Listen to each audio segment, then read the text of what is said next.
This is U.S. History Regents Review, Unit 4, Video number 5. We've been talking about the Progressive Era, a time period when all Americans are interested in changing and fixing up the country. And now we're going to switch over to talking about foreign policy. So, Progressive Era, reform movements, that's all domestic, that's things happening at home. But at the same time, imperialism and American expansion are happening abroad. And these things are connected. This is a big theme. Industrialization is directly connected with imperialism because when different industries are created, it creates an excess of goods, and then people want to sell those goods overseas to make more money and to build up empires and expand their power. So other countries in the meantime, if you remember, have been imperializing. They've been creating their own empires. So like if you look at this cartoon over here, Great Britain has created a gigantic empire. They've taken over parts of Africa and Egypt and India, Australia. And the United States is now maybe trying to catch up. They're thinking about empire building. Many people thought that's what we should do. People like Theodore Roosevelt. So as we think big picture about, why imperialize, I want you to think about the 5 Ds. The first D, the main one, is dollar. The industrializing United States needed new markets to sell its goods. We do want some natural resources, but actually the United States had a lot of its own, so the main goal is having other places to sell goods. The second D is for destiny. Specifically, manifest destiny. We had already expanded all the way to the West Coast, so now people are thinking beyond the West Coast. What would it mean for the United States to have a grand empire around the world? The third D is for deity.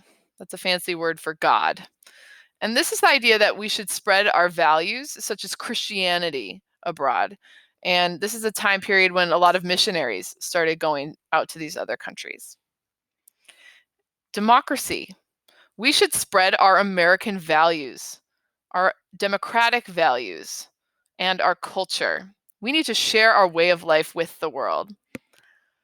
And I want you to think with these topics about social Darwinism. So with the value of democracy, I want you to think about social Darwinism. We had talked about that a little bit with industrialization, the idea that businesses that are expanding and powerful have the right to take over other businesses and markets. That scientifically speaking, some are better than others, and there should be survival of the fittest. So this is also an idea that's applied to imperialism, that superior peoples should rule the world.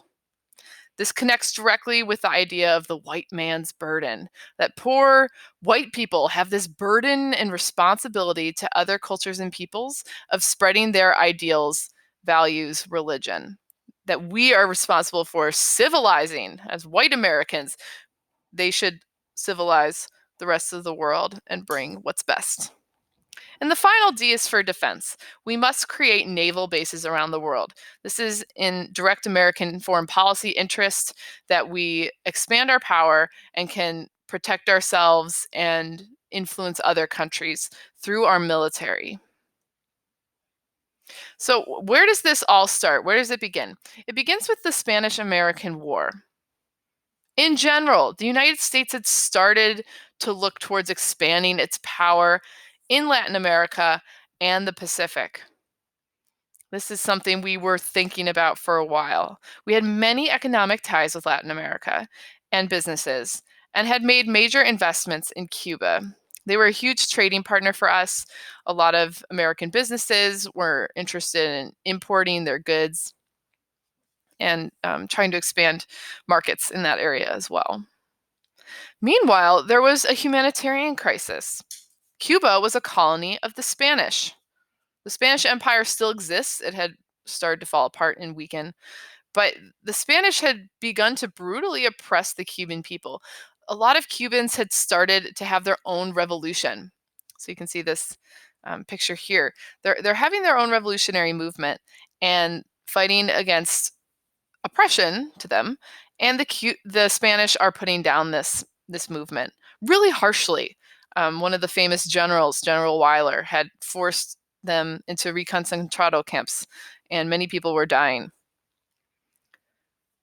Meanwhile, the Delon letter becomes famous. It was written by the Spanish minister to the United States, and basically they discover this and they see that President McKinley had been insulted. He had called him weak as a leader. So many Americans were offended by this and were calling for action against the Spanish. Finally, another reason that is often cited for the start of the Spanish-American War has to do with yellow journalism. Yellow journalism, what we would call fake news today, is a sensationalist style of journalism that really exaggerated the news in order ultimately to sell newspapers. So they had been reporting on the humanitarian crisis in Cuba, saying how terrible the Spanish were. People were getting upset against the Spanish. And then ultimately, the biggest example of this is their false reporting that the Spanish attacked and sunk the USS Maine. This was a battleship that had been stationed in Havana Harbor in Cuba, and it suddenly exploded and sunk. And immediately the newspapers, such as the New York Journal, one of these sensationalist newspapers, said the Spanish did it, they attacked us, even though there was no evidence for this. We now know that that was totally a mistake. They didn't actually attack anyone, but some Americans are, again, angry. They say, remember the Maine, to hell with Spain. And they urge McKinley to declare war on Spain. And eventually he does. McKinley is really influenced by a sense that we need to intervene for humanitarian reasons, in interest of our national defense, but also he knows we have a lot of business interests there. And Cuba is only 90 miles away from the United States, from Florida. So we kind of don't want the Spanish to be so close to us anymore. So it's very convenient. So we fight this war. It actually starts in the Philippines. Now, you might wonder why on earth the Philippines. This was a different Spanish possession that was across the world in the Pacific. So we do kind of a sneak attack and start off by attacking the Philippines, because that's another area we were also interested in having some control over. It gets nicknamed a splendid little war by the Secretary of State because it only lasted 3 months and we were very successful. So the U.S. attacked the Spanish in the Philippines. We fought in Cuba. Theodore Roosevelt, he led a cavalry unit called the Rough Riders at the Battle of San Juan Hill. Well, you don't really need to know these battles. You should know that Theodore Roosevelt became a national figure because of this. He got to ride off and be a war hero. And he made this argument that war is good for people. It basically makes them tougher and more manly.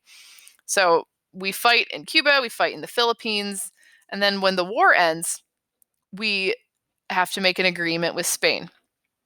Now, to back up slightly, when the war started, the Congress had passed the Teller Amendment, promising that we would not annex Cuba. We have no plans to expand and take Cuba. So we say that at the start. But when the war ends, we're kind of feeling a little differently. We signed the Treaty of Paris, where Spain granted Cuba its independence, and it gave US the Philippines for $20 million. And it also gave us Guam and Puerto Rico. Now, the Philippines part, that's going to be one of the most controversial pieces. We pay $20 million for the Philippines when the Filipino people had wanted independence. They had been fighting against the Spanish. They were excited when the United States showed up. They thought they were getting help so they could finally be independent. And when the war ends, we decide that they are not prepared for self-government. And we say that we are going to rule them. The Filipino people fight a war against us. And hundreds of thousands of people die in this war from violence, from disease, because we were not willing to give up control. Another part of the agreement was called the Platt Amendment. This was an agreement for U.S. withdrawal that, again, gave us actually some control over Cuban politics and economy. So on the one hand, we said we would give Cuba independence, but then we decide we are not actually going to give them full independence. And we lease Guantanamo Bay as a naval base there later. So we basically treat them like children. We're going to watch over them.